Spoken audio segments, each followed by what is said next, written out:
Today's question comes from Sao Paulo, Brazil. Computer Klaus asks, "Hi Matt, which aspect of Google updates do you think the SEO industry simply won't get? Where do you see many SEOs spending too much energy on when they could be taking care of other things?" Okay, fantastic question. In fact, two really good questions, so I'll take them each in turn.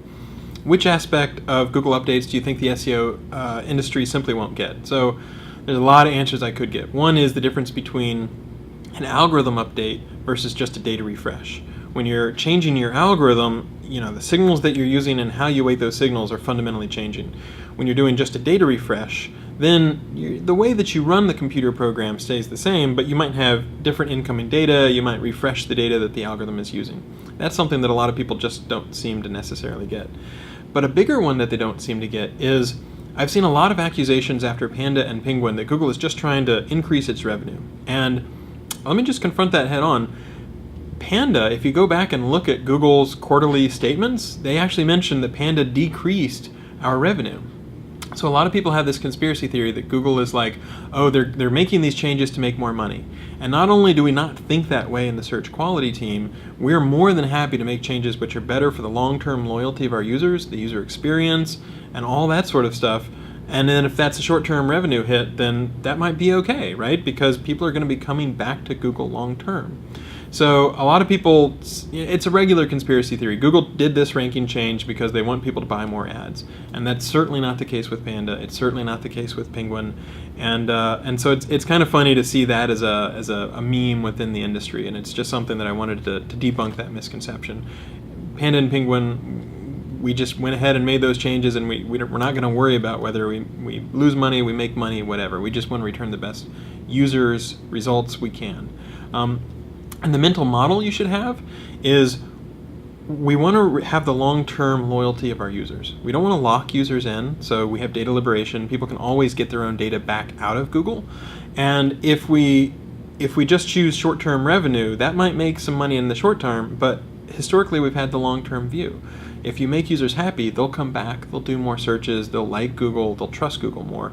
And that, in our opinion, is worth more than just some short-term sort of revenue. So if you look at the history of the decisions that Google has made, I think you see that over and over again, and Panda and Penguin are no exception to that. Great question. So the other question is, where do you see many SEOs spending too much energy on, or where do you see the SEOs spending too much time or energy when they could be taking care of other things? So I think a good proxy for that is link building. A lot of people think about how do I build more links, and they don't think about the grander global picture of how do I make something compelling, and then how do I make sure that I market it well. You get too focused on search engines, and then you, for example, would entirely miss social media and social media marketing, and that's a great way to get out in front of people. So specifically, I would think, just like Google does, about the user experience of your site. What makes it compelling, what makes it interesting, what makes it fun. Because if you look at the history of sites that have done relatively well, or businesses that are doing well now, you can take anywhere from Instagram to Path, even Twitter. There's a cool app called Yard Sale, and what those guys try to do is they make design a fundamental piece of why their site is advantageous to go to. It's a great experience. People enjoy that. So you could not just pay attention to design, you could pay attention to speed or other parts of the user experience. But if you really get that sweet spot of something compelling where the design is really good, where the user experience just flows, you'd be amazed how much growth and traffic and traction you can get as a result.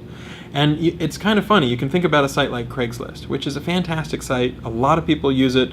It's been around forever, and a lot of people find it incredibly useful. But for a long time, their user interface, their experience, has been relatively static. And what you see is new generations of startups who are saying, okay, well, if Craigslist is going to have that static interface, here's one way I might try to make it better, or here's one area that Craigslist doesn't tackle that I can make look really nice.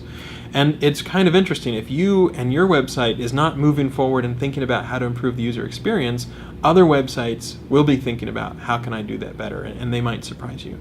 So great questions. I think a lot of people, there's a lot of people on web forums or Black Hat web forums do have the conspiracy of like Google's making this change because they want to make money or they want to sell more ads. That's definitely not the case. And then where do you see people spending too much energy? people do focus a little on search engines and specifically on link building, when I would focus more on the user experience, especially the design, and then the broader sort of marketing effort. So sorry, such a long video, but that was a lot of really interesting stuff packed into a couple questions, and just wanted to tackle that.